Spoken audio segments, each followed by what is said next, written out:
because we sponsor Lost Boys ourselves. And in getting to know Julie Hill, and this is a circuitous way of getting here, but Cheryl was given guidance to go ahead and give an angel that we had to her for the work that she was doing. Because Julie Hill is an earth angel. So today, we have a second earth angel. Because those who come to help people and who follow their hearts in helping people and ask what would be most helpful for people to hear today, and then arrange for myself and her to go ahead and do a meditation to set that field for that to happen for all involved. I think that's actually living Earth the way that we're supposed to live it. So today, you're going to see someone, and I'm going to use the word omnipotent, which means, to me, all-hearted. It took me 2 years to come up with the definition. I'm like, if omniscient is all-knowing and omnipresent is everywhere, what is all-hearted? What is someone whose heart is just everywhere? And that is Cheryl Ann Bernath. And that is what is behind her presentation today. And I cede the floor to you, my love.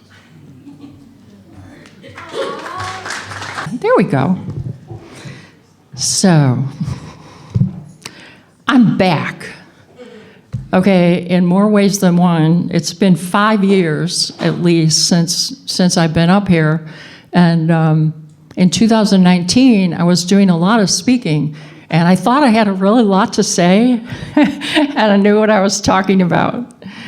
And then 2020 happened, and that really shut me up for 5 years, really. And around that time, I noticed that a new word was created for fear, and that was called COVID. Okay, so we got a new, it may even make some people uncomfortable to mention that word now, because so much happened. And even though we really don't want to remember what happened in the aftermath of that level of fear, it's sort of the newest trigger for division, right? Now we got a new one. Another trigger word, another thing to be divided over. And so what happened, I just kind of became the observer. And this was me for a couple years during 2020. David will tell you, that's kind of what I look like, no makeup, wrapped in a blanket. And I kind of just sat back and I watched everything that was going on. And what I saw made me really depressed. And I'm a very optimistic, upbeat person, and I almost didn't recognize myself. It was a very weird feeling. There was so much judgment and so many camps being formed in so many ways. And so few bridges were being built at that time. Now, I'm not really that up on astrology, but I know this about myself. I have a Libra moon, and the moon has to do with your emotions, and Libra is the scales of balance, right? And I always can see both sides, which is really interesting. You'd think that would be a really good thing. But sometimes it can make it really difficult to move forward. When you can see both sides of the situation, it's kind of an uncomfortable place to stand.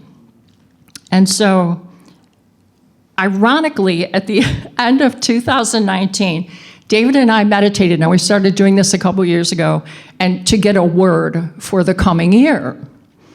And the word that I decided on for the coming year in 2020 was this: the year of clarity. Now, looking back, this is kind of hysterical, right, at this point, because I'm thinking 2020 vision, right? Okay, I'm going to see things really clearly. But I can't think of a better way to get motivated just to see clearly than to watch everything fall into such confusion and such chaos. It was really exhausting. And people, and same now, people, but I noticed it started more then, really were asking themselves, they started to ask themselves what the truth was and how to find the truth, right? And we waded through a lot of new words that came up. We had misinformation, disinformation. I'm waiting for reinformation and anti-information. I don't know if they can fit those in there, but there's only so many things you can put in front of information, right? So, and then people were telling us what we should think and who we should listen to as well. And we wondered more than ever who to trust. So what was their motive? And with the introduction of AI, which just creates a whole interesting new level of things, artificial intelligence, even our technology started to seem like it had an agenda. And that was marketing, to sell a product, right? To keep track of all our preferences so that they would know how to better sell us something and sell us a product, to make everybody into a consumer. So people that are old enough to remember Pac-Man, it's like they wanted everybody to be Pac-Man. They want us to be a consumer. And I wasn't hearing anything about giving back or being service to others from our technology. And I noticed that we're becoming really, really dependent on things like our GPS, right? Which is outside of ourselves, but we have our own internal GPS. But we started to depend on something outside of ourselves to know where we were and where we were going. And the interesting thing about that is our technology started to get louder and more bossy. So David and I were on vacation one time, and it was the middle of the night, and we were both sound asleep, and we had those blackout curtains where we were, so it's pitch black in the room.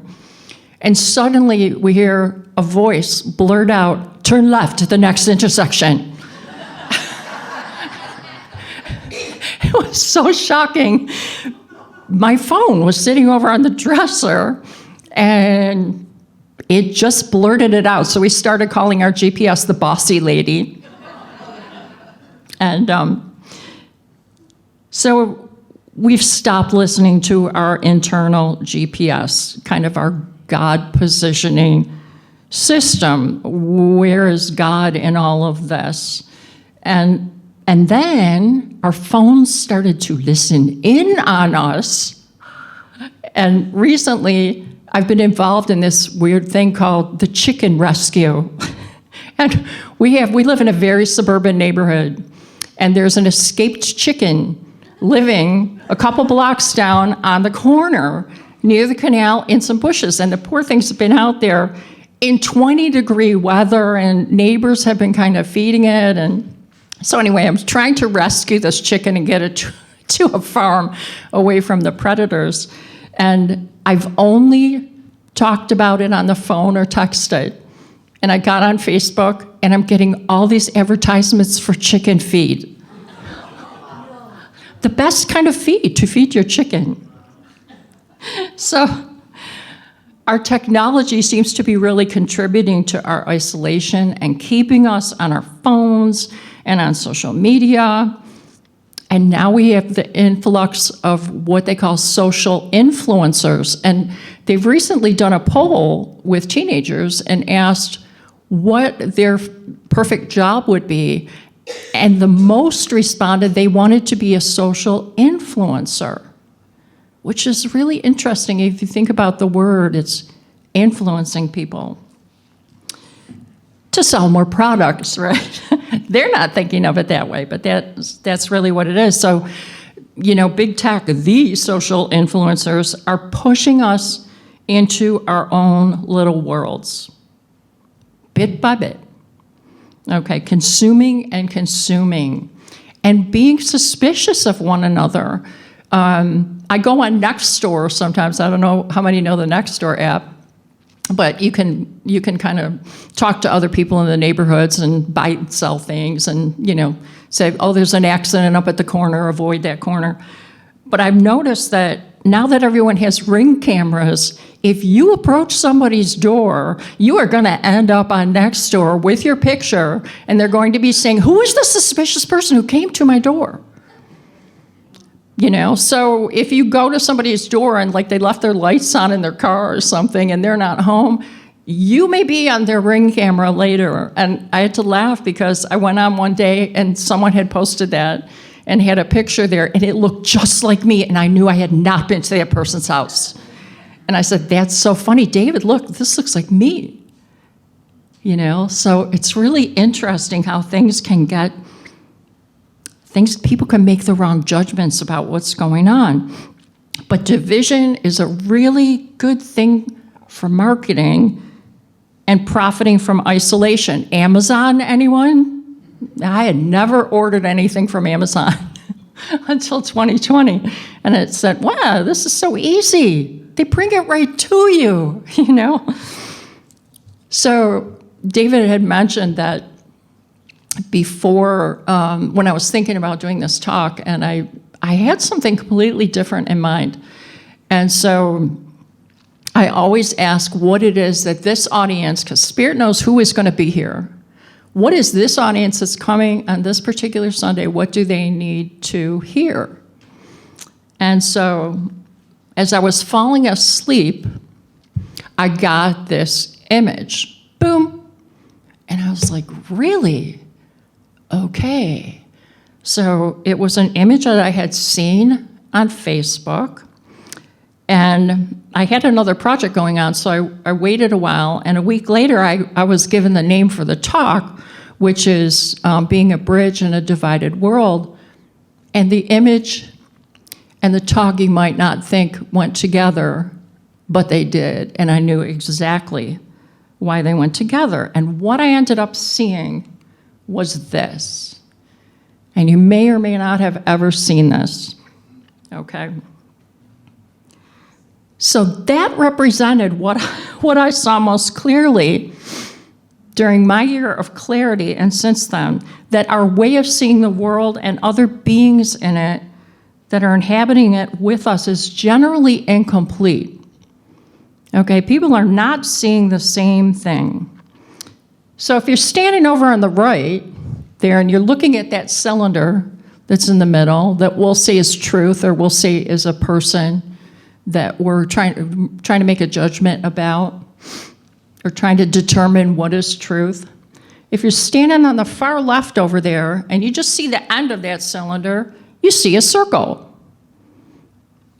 Okay, but if you're standing on the right and you look at the very same thing and you see it from the side and they projected a light, and I love that because we project, right, onto everything.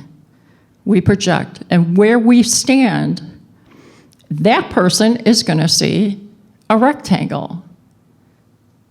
Is somebody wrong there? No. Okay, we're just seeing it from a different angle. So how do we get to those places where we're standing? We're each standing where our experiences in our lives have led us. Everything that's happened to us and all the decisions that we've made lead us to being standing at a particular angle looking at the truth. But we have to realize not everybody is standing at that same angle. Do you know we don't even all see the same news now that there's AI? They kind of judge by, oh, what are you interested in? And you go on your phone to look at the news. You're going to see a lot more of whatever you were interested in. It's not even necessarily what the person next to you sees when they look at the same site. That was kind of a revelation to me. So other people can't see the path. They only see where people end up with their opinions and with their beliefs about the way they see the world. And we have a lot of judgments because we don't know their path. We don't know how they ended up there. And it's interesting, we have a lot of excuses for our kids, if you have children, for things that they do, because we know where they've been. We know what's happened to them. We know their trials and we know their joys and we know their path. And so it's easier to be forgiving with someone when you know why they're standing where they're standing. We see them through the eyes of the heart, and we see them through the eyes of God, through the eyes of Great Spirit, which is what that song was about. It's about seeing through the eyes of the heart instead of the eyes of the mind. It's kind of like when we look at people or we look at a situation, we're trying to see a 3D image from a two-dimensional picture. You can't really do it. You have to use a lot of imagination. And you can't see the fullness of that object or that person or its wholeness or its entirety unless you see all those angles, unless you walk around in someone else's shoes and see why they're standing at a different place than you're standing, and they're seeing something that's very different. And I think that's God's perspective, is being able to see from all angles. So now, if we can see more clearly that each person has their own truth according to where they're standing, how do we build a bridge between those two places? Because there's a bridge between where the person's standing that sees the rectangle, and there can be a bridge to the person that's seeing the circle as well. So how do we learn to see as God sees us, as divine children working their way through a polarized world where things are black and white and good and bad, and it's polarized, but we learn from that, okay? We make choices from that contrast and that polarization, and we learn spiritual lessons, and we grow spiritually from our choices. Sometimes we fall back, and sometimes we trip, and sometimes we move forward. So we need to take a walk over to that other side and not be afraid to hear other people's stories and learn why they are standing in the place that they're standing. And we need to truly see people from the heart, the whole person with the light of the heart, and not the mind, and choose love over fear, because love does cast out fear. And that bridge is not a long journey, really. It's really from the mind to the heart. It's not so far. Okay, we just need to realize we often forget to travel that. And another thing I think we need to recognize when we're labeling, because labeling may make life easier in some respects, but it does not make life kinder. So the ego is walking around with this nifty little label maker, we used to have them when I worked at the bookstore, that like stamps out the little thing, and then you get it, it feeds it out, and you stick it on something, and you put it on the shelf. So the ego has that little nifty label maker, and we can put our preconceptions on shelves, and we know just where to find them. And we can find them really quickly. But the heart just gently takes that label maker from the ego and tosses it in the garbage. So we need to recognize our judgments and recognize when we are labeling people and take that walk from the head to the heart, because appearances can be really deceiving, right? They always say you can put lipstick on a pig. It's still a pig. Well, you can dress this guy up in denim. He is still not a country western singer. So when I first came to Virginia Beach, I was in ARE's massage school, actually, and we were having our first meeting with our class, and there were about 20 people, I think. And they sat us in a big circle, and we went around the circle, and we talked about how we got there. Like, what led you here to be here at this particular time? And so, as we're going around the circle, and metaphysical people love to talk, right? So this was taking a long time. Going around the circle, and some people had, had been through addiction, some people had been through a divorce, or they had, been through all the stuff that put them on their spiritual path, and they ended up being there for that class. And I noticed that at the very end, there was this woman that was sitting. She was last in line. This was taking a really long time.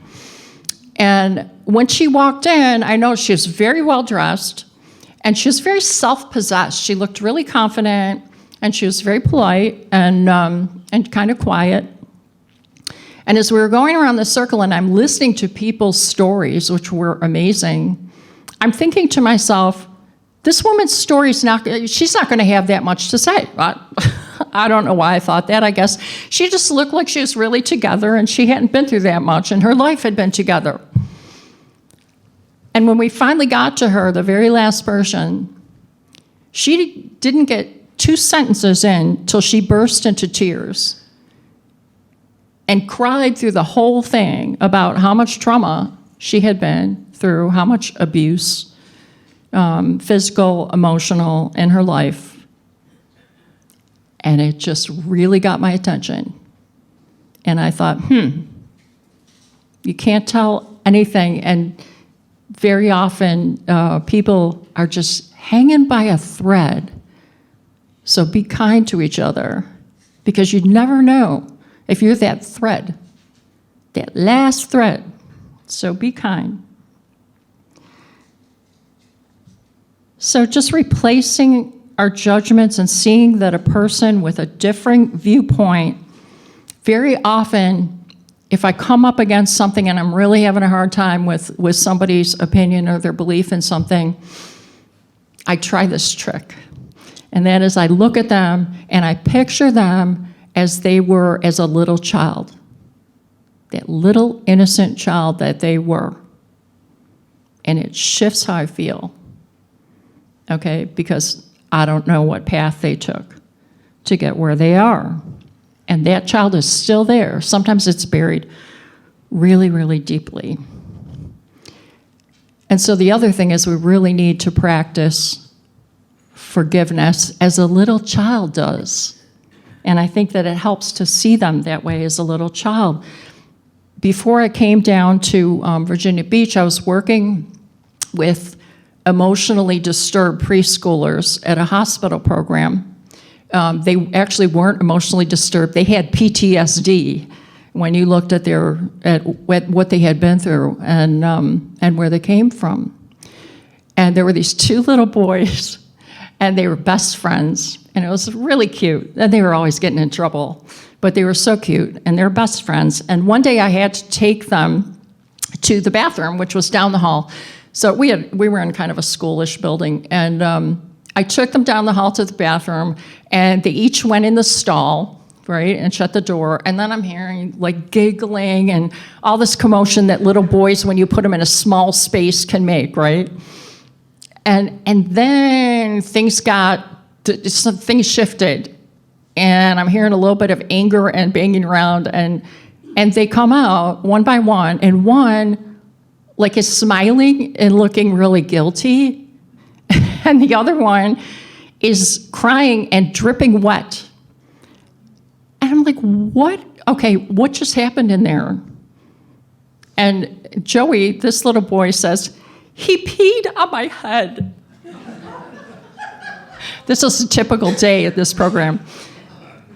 And I asked the other little boy, I said, why would you do that? And he said, I told him to quit looking under the door there, and he kept doing it, and I told him. So I was trying not to laugh. I got him cleaned up. We got them back to the to the room, and I was telling one of the other teachers why I brought this child back and he's wet, and I turn around, and that's what I see. They got their arms around each other, and they are best friends again. It's been 5 minutes. We need to remember how to do that.